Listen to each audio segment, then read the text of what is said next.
Paz e força, pessoal.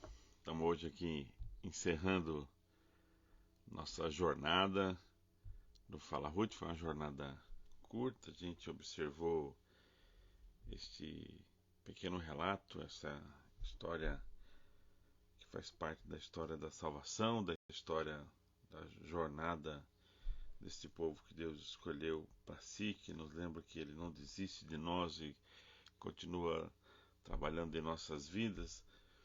Que mais uma vez eu e você possamos se aproximar de Deus, que a palavra de Deus nos encontre o nosso coração, que nos revele aquilo que a gente precisa enxergar e compreender. E eu gostaria de encerrar hoje não olhando para um momento específico, mas eu gostaria de observar algo que está presente na transição do texto, dos movimentos do texto, e tem a ver com o nosso cotidiano, com a nossa vida. O texto de Ruth nos lembra sobre a vida, a jornada de todos nós. Aqui nós temos os dramas emocionais, nós temos as crises familiares, problemas financeiros, nós temos mudança, nós temos essas muitas relações que a gente tem, trabalho duro, esperança, desânimo, crise, relações profissionais, negócios, amigos. São temas que percorrem essa narrativa, e essa narrativa ela nos representa a nossa jornada de vida. Nós olhamos sobre isso, nós pensamos sobre nossos compromissos, comportamentos, nós olhamos para o modo como nós tomamos decisões, avaliamos nossa vida, nossos diálogos. Mas eu gostaria de olhar com você, fechando esse Fala Ruth, no versículo de número 20, do capítulo número 2, mais ou menos na metade da narrativa, mas não uma questão métrica aqui do volume de versículos, mas do momento da narrativa, porque nós temos o sofrimento, o retorno delas para Israel, a decisão de Ruth, o comportamento dela de batalhar, de ajudar sua sogra e ser resiliente.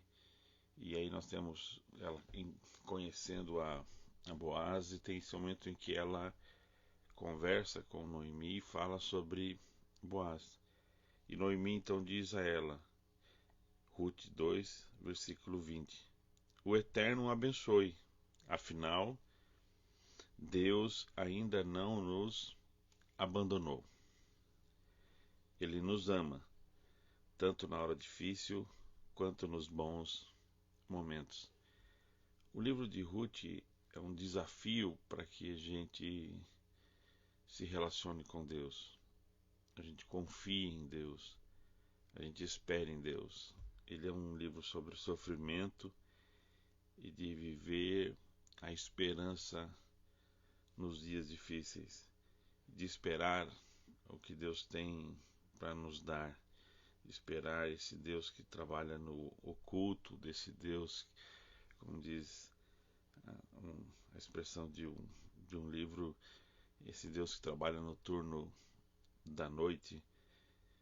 Noemi é essa mulher que tanto sofreu, e até em alguns momentos ela se revolta com Deus. Ela agora consegue enxergar: Deus nos ama, e nos ama tanto na hora difícil quanto nos bons momentos.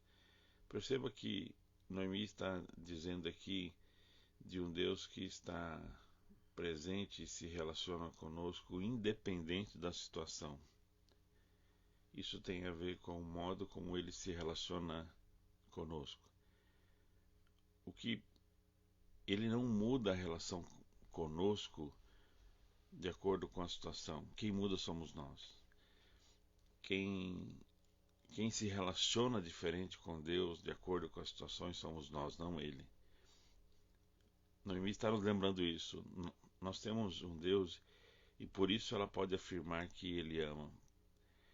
E o desafio disso, um filho pode dizer sobre o amor do pai, porque ele tem um pai e uma mãe que permanece com sua postura, com seu cuidado, com seu carinho, com sua provisão, independente da situação e da reação do filho.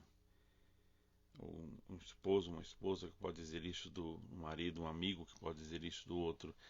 Isso nós podemos chamar de amor. Ou seja, o amor é você se relacionar e viver com o outro, não sendo guiado pelas circunstâncias, ou seja, não sendo controlado, dirigido pelas circunstâncias. Noemi está nos lembrando disso. Ele é um Deus, e esse Deus é um Deus que está conosco nas horas boas e nas horas difíceis.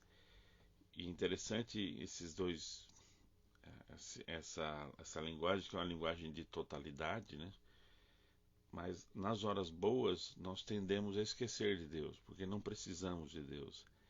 Nas horas boas nós tendemos a não adorar, a não agradecer, a não reconhecer, a não desfrutar, a não mergulhar em Deus, a não dividir a jornada, a parceria, a amizade, a presença de Deus. E nas horas difíceis, embora nós tenhamos a oportunidade também de conhecê-lo, buscá-lo, de chorar, muitas vezes nos revoltamos, muitas vezes nos afastamos. Mas em geral, ainda as horas difíceis são momentos em que nos aproximamos mais de Deus. E é interessante isso, muitos de nós nos afastamos de Deus mais nas horas boas do que nas horas difíceis. As horas difíceis tendem a nos aproximar de Deus. Que o nosso relacionamento com Deus não seja construído pelas circunstâncias, mas seja uma resposta a quem Ele é, a viver esse amor, a desfrutar desse amor, a responder esse amor. Poder reconhecer isso como Ele não nos abandonou. E Ele não abandona. O sentimento de ser abandonado é de quem está do lado de cá. Essa percepção ou essa possibilidade é nossa, não dele. Quando o nosso coração enxerga quem Ele é, reconhece quem Ele é, Deus se revelando. Esse Deus aqui que diretamente não fala, não entra nos diálogos, mas um Deus que não deixa de agir. Esse Deus que não deixa de prover, esse Deus que não deixa de se manter no centro da história. Por isso que o livro termina com a genealogia, apontando dessas bênçãos de Deus que se espalham não apenas para nós, mas por outras gerações e para outras pessoas. Esse Deus que sabe o que está fazendo, essa vontade que é boa, perfeita e agradável. O convite da história de Ruth, da história de Noemi, da história de Boaz, é que eu e você possamos lembrar do amor de Deus, conhecer o amor de Deus. E esse conhecimento não deve ser um conhecimento apenas cognitivo, um conhecimento teológico, um conhecimento racional. Quem pode dizer que conhece o amor? Os filósofos não conhecem o amor. Como que eu e você podemos dizer: eu conheci o amor, eu sei o que é o amor, eu sei o que é amar, eu sei o que é ser amado? Esse é o convite da Bíblia para mim e para você, de conhecer o amor de Deus, não só estudar o amor de Deus, não definir, não apenas dimensionar, não apenas explicar em algumas tentativas de linguagem o que é esse amor.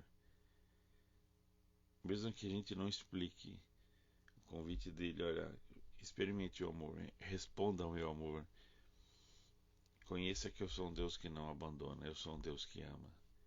Que Ele nos ajude, e assim como essa família, essas pessoas redescobriram quem é Deus nos dias de sofrimento, eu e você possamos redescobrir também.